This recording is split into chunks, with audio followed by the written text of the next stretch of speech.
Algo extraordinario acaba de ocurrir en la Corte Suprema de Estados Unidos, y las implicaciones van mucho más allá de lo que parece a simple vista.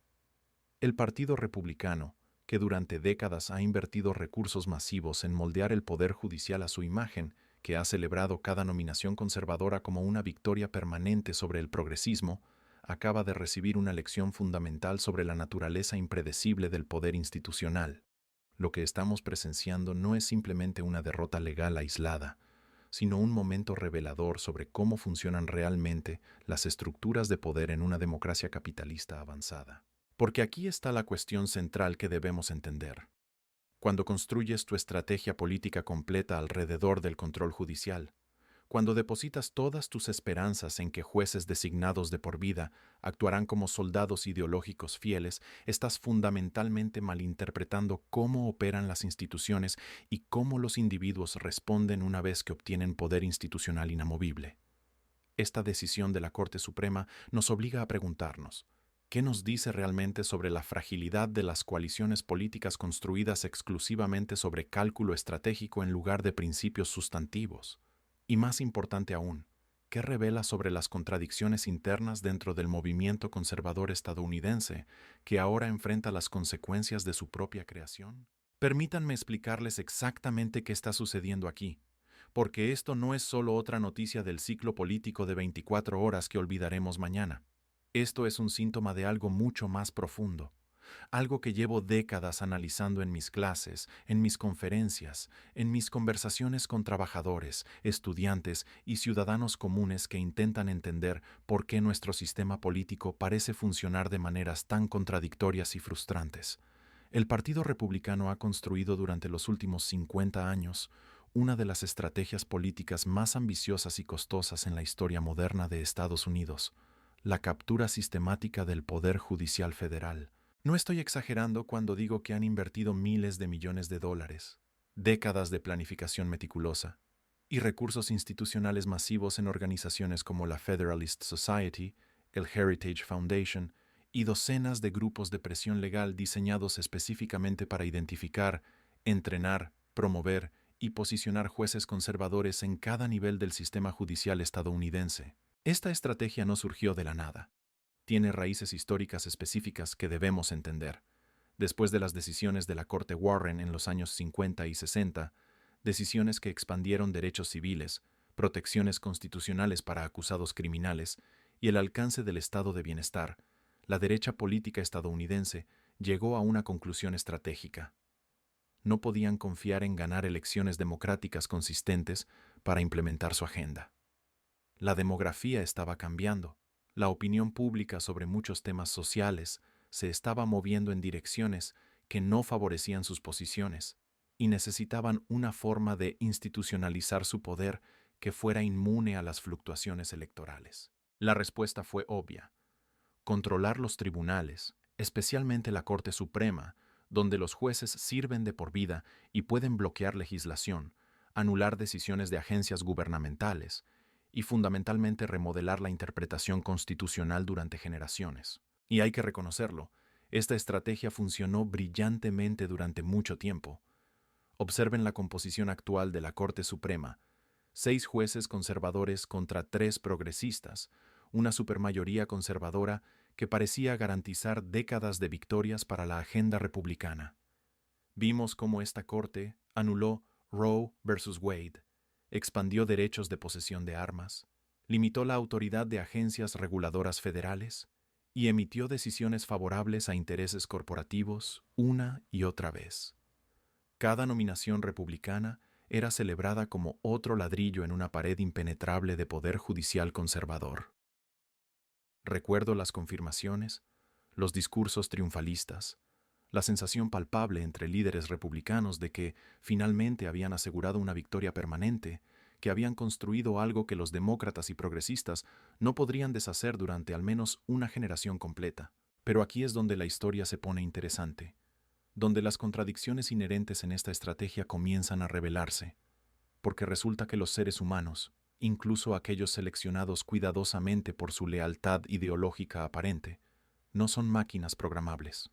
Los jueces de la Corte Suprema, una vez confirmados, obtienen algo extraordinariamente raro en la política estadounidense moderna: independencia real. No tienen que recaudar fondos para campañas de reelección, no necesitan mantener contentos a donantes corporativos, no deben responder a líderes de partido que pueden amenazar con apoyo primario. Tienen empleo garantizado hasta que elijan retirarse o hasta que mueran.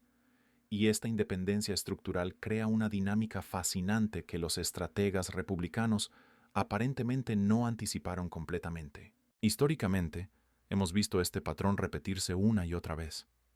El juez Earl Warren, nominado por el presidente republicano Eisenhower, se convirtió en el líder de la corte más progresista del siglo XX. Eisenhower supuestamente llamó esa nominación el mayor error de su presidencia. El juez David Souter, nominado por George H. W. Bush, votó consistentemente con la facción liberal en muchos casos importantes. El juez John Roberts, aunque conservador en muchos temas, ha sorprendido a republicanos al votar para mantener el Affordable Care Act y al rechazar algunos de los argumentos legales más extremos presentados por litigantes conservadores. ¿Por qué sucede esto? No es que estos jueces traicionen secretamente sus principios, aunque así es como algunos partidarios republicanos furiosos lo describen. Es que una vez que obtienes independencia institucional verdadera, una vez que tu carrera ya no depende de mantener contentos a grupos de interés específicos, comienzas a pensar diferente sobre tu papel, sobre tu legado, sobre cómo la historia te juzgará. Y hay otra dimensión que debemos considerar cuidadosamente. Los jueces de la Corte Suprema no existen en un vacío social y político.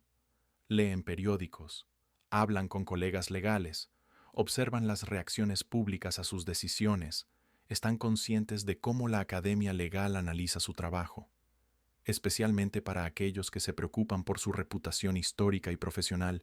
Existe una presión sutil pero real para no ser vistos como simples partidarios políticos disfrazados con togas judiciales. Ningún juez quiere ser recordado como un simple instrumento de intereses políticos estrechos. Quieren ser vistos como juristas serios, como pensadores constitucionales profundos, como individuos que tomaron decisiones difíciles basadas en principios legales genuinos, en lugar de lealtades partidarias. Ahora, no me malinterpreten. No estoy sugiriendo que estos jueces conservadores de repente se han convertido en progresistas. La mayoría de sus decisiones siguen reflejando filosofías conservadoras sobre federalismo, originalismo constitucional y escepticismo hacia la regulación gubernamental. Pero lo que esta reciente derrota republicana en la Corte Suprema nos muestra es algo crucial. Incluso dentro de marcos ideológicos conservadores, existen límites sobre qué tan lejos estos jueces están dispuestos a ir para acomodar las demandas políticas del Partido Republicano moderno. Existen líneas que no cruzarán, precedentes que consideran demasiado establecidos para anular, argumentos legales que consideran demasiado débiles o demasiado obviamente motivados políticamente para respaldar. Y aquí es donde el concepto de karma realmente entra en juego. El Partido Republicano gastó décadas construyendo esta maquinaria judicial, convenciéndose a sí mismos de que habían encontrado una forma de evitar las incertidumbres de la política democrática. Creyeron que podían simplemente instalar jueces leales, y esos jueces actuarían como extensiones confiables de la agenda partidaria republicana por el resto de sus vidas. Pero al hacer esto, fundamentalmente malinterpretaron la naturaleza del poder judicial en un sistema constitucional. Los jueces no son legisladores. Operan bajo restricciones diferentes, responden a incentivos diferentes y piensan sobre su trabajo de maneras fundamentalmente distintas a los políticos electos. Esta dinámica se vuelve aún más compleja cuando consideramos las tensiones internas dentro del movimiento conservador moderno, porque no existe un solo conservadurismo monolítico en Estados Unidos hoy. Existen conservadores libertarios que priorizan la libertad individual y están profundamente escépticos de la autoridad gubernamental en todos los ámbitos, incluida la regulación de comportamiento personal. Existen conservadores tradicionales que se enfocan en instituciones, tradiciones y cambio gradual en lugar de transformación radical. Existen conservadores religiosos que priorizan valores sociales específicos derivados de interpretaciones particulares del cristianismo. Y existen conservadores económicos que se preocupan principalmente por impuestos, regulación empresarial y libre mercado. Estas diferentes corrientes no siempre están de acuerdo, y cuando un juez tiene que decidir un caso concreto con implicaciones complejas, estas tensiones ideológicas internas se vuelven imposibles de ignorar. Lo que estamos viendo ahora es el resultado inevitable de intentar reducir el razonamiento judicial complejo a simple lealtad partidaria. Los republicanos asumieron que porque nominaron a estos jueces, porque estos jueces fueron aprobados por el proceso de confirmación republicano, porque estos jueces habían expresado opiniones conservadoras generales en el pasado, por lo tanto votarían automáticamente de la manera que el liderazgo republicano prefería en cada caso importante. Pero resulta que el derecho constitucional es complicado. Los precedentes importan. Los argumentos legales necesitan ser coherentes con principios más amplios.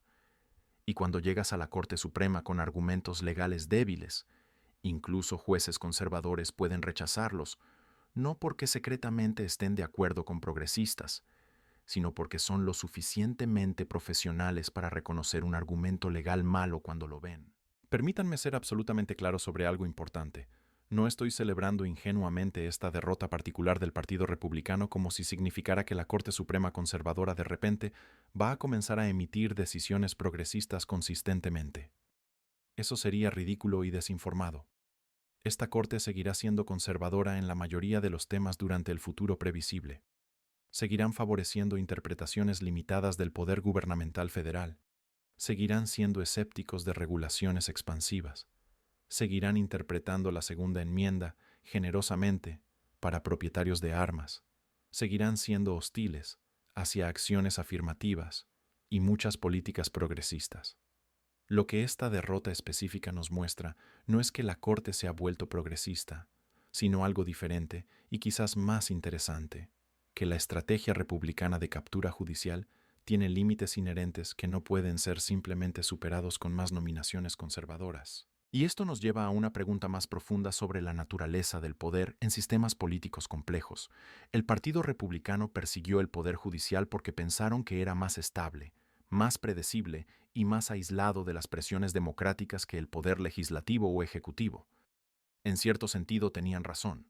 Los jueces federales tienen seguridad laboral que los políticos electos solo pueden soñar. Pero esa misma independencia que hace que el poder judicial sea atractivo como objetivo estratégico, también significa que una vez que has instalado a tus jueces preferidos, has perdido tu capacidad de controlarlos directamente. No puedes amenazarlos con primarias, no puedes retirar financiamiento de campaña, no puedes aplicar las herramientas normales de disciplina partidaria que funcionan con miembros del Congreso. Esta es una lección fundamental sobre estructuras de poder que se aplica mucho más allá de la Corte Suprema estadounidense. En cualquier sistema político, cuando intentas asegurar tu poder construyendo instituciones que están aisladas de responsabilidad democrática, inevitablemente creas instituciones que eventualmente también estarán aisladas de tu propio control. Es una espada de doble filo. La misma independencia que hace que los jueces sean útiles para implementar tu agenda cuando estás fuera del poder, también significa que no puedes garantizar que seguirán siendo leales cuando sus propios intereses institucionales, sus propias convicciones legales o su propio sentido de legado histórico los lleve en direcciones diferentes. Ahora, algunos observadores políticos republicanos están respondiendo a esta derrota con llamados a reformar la Corte Suprema, agregar más jueces, o crear mecanismos para hacer que los jueces sean más responsables ante el liderazgo del partido. Pero estos llamados revelan la contradicción fundamental en el corazón de su proyecto judicial. Durante décadas, los republicanos han defendido la independencia judicial como un principio sagrado precisamente porque esa independencia protegía decisiones conservadoras de ser anuladas por presidentes demócratas o congresos controlados por demócratas. Argumentaron apasionadamente que los jueces deben estar aislados de presiones políticas, que deben ser libres para interpretar la Constitución sin miedo a repercusiones políticas, que el mandato de por vida es esencial para la integridad judicial. Pero ahora que esa independencia ocasionalmente produce decisiones que no les gustan, de repente la independencia judicial parece menos atractiva. Esta incoherencia expone algo importante sobre la naturaleza de muchos argumentos políticos en nuestra era. Principios que se presentan como absolutos y fundamentales frecuentemente resultan ser instrumentales, valorados principalmente cuando producen los resultados políticos deseados y abandonados rápidamente cuando no lo hacen. Independencia judicial es buena cuando produce decisiones conservadoras, pero problemática cuando produce decisiones que los conservadores no les gustan. Derechos estatales son importantes cuando los estados quieren restringir derechos de aborto, pero irrelevantes cuando los estados quieren regular armas de fuego. Poder ejecutivo debe ser fuerte cuando un republicano es presidente, pero peligrosamente excesivo cuando un demócrata ocupa la Casa Blanca. Y aquí es donde debemos conectar esto con dinámicas económicas y de clase más amplias, porque la estrategia judicial republicana nunca fue realmente sobre principios constitucionales abstractos, fue sobre proteger intereses económicos específicos de regulación democrática. Si observan los patrones de financiamiento detrás de organizaciones como la Federalist Society, encontrarán donantes corporativos masivos, multimillonarios, y fundaciones dedicadas a limitar la capacidad del gobierno para regular negocios, gravar riqueza, proteger trabajadores o redistribuir recursos. La agenda judicial conservadora ha sido consistentemente favorable a corporaciones en disputas con trabajadores, favorable a ricos en disputas sobre impuestos, favorable a industrias contaminantes en disputas sobre regulaciones ambientales. Entonces, cuando un juez conservador ocasionalmente vota de una manera que perjudica intereses republicanos, no es simplemente una traición abstracta a la ideología conservadora, es una amenaza a intereses económicos muy concretos que han invertido enormes recursos en construir una mayoría judicial conservadora, específicamente para proteger esos intereses. El karma aquí es que incluso jueces simpáticos a esos intereses económicos generales no están dispuestos a abandonar completamente cualquier pretensión de razonamiento legal legítimo para servir esos intereses en literalmente cada caso que llega ante ellos. Esta situación también revela las limitaciones más amplias de intentar evitar la política democrática a través de estrategias tecnocráticas o institucionales. El Partido Republicano ha luchado durante décadas con un problema fundamental. Muchas de sus posiciones políticas son profundamente impopulares con mayorías de estadounidenses. La mayoría de los estadounidenses apoyan niveles más altos de impuestos sobre los muy ricos, protecciones ambientales más fuertes, acceso más fácil a atención médica, salarios mínimos más altos y protecciones más fuertes para trabajadores. Entonces, los republicanos han buscado rutas alternativas al poder que evitan tener que ganar apoyo mayoritario para estas posiciones impopulares. Gerrymandering, supresión de votantes, dinero ilimitado en política y especialmente captura del poder judicial. Pero todas estas estrategias tienen vulnerabilidades inherentes. El gerrymandering puede ser desafiado en tribunales. La supresión de votantes genera resistencia y movilización. El dinero corporativo ilimitado ha despertado conciencia pública sobre corrupción política. Y como estamos viendo ahora, incluso el control judicial tiene límites cuando jueces individuales ocasionalmente priorizan su reputación profesional o sus propias convicciones legales sobre lealtad partidaria ciega. No existe un atajo permanente alrededor de la necesidad de convencer a votantes reales de que tus políticas realmente los beneficiarán. Entonces el karma que el Partido Republicano está experimentando con esta derrota en la Corte Suprema no es justicia cósmica simple o retribución divina. Es la consecuencia lógica predecible de construir estrategias políticas sobre fundamentos contradictorios y malentender las instituciones que intentabas capturar. Es lo que sucede cuando confundes lealtad ideológica temporal con control permanente. Es lo que resulta de intentar hacer que instituciones diseñadas para ser independientes sirvan como instrumentos de poder partidario directo. Y finalmente, es un recordatorio de que en sistemas políticos complejos, el poder siempre es más contingente, más contestado y más impredecible de lo que los estrategas políticos desearían creer.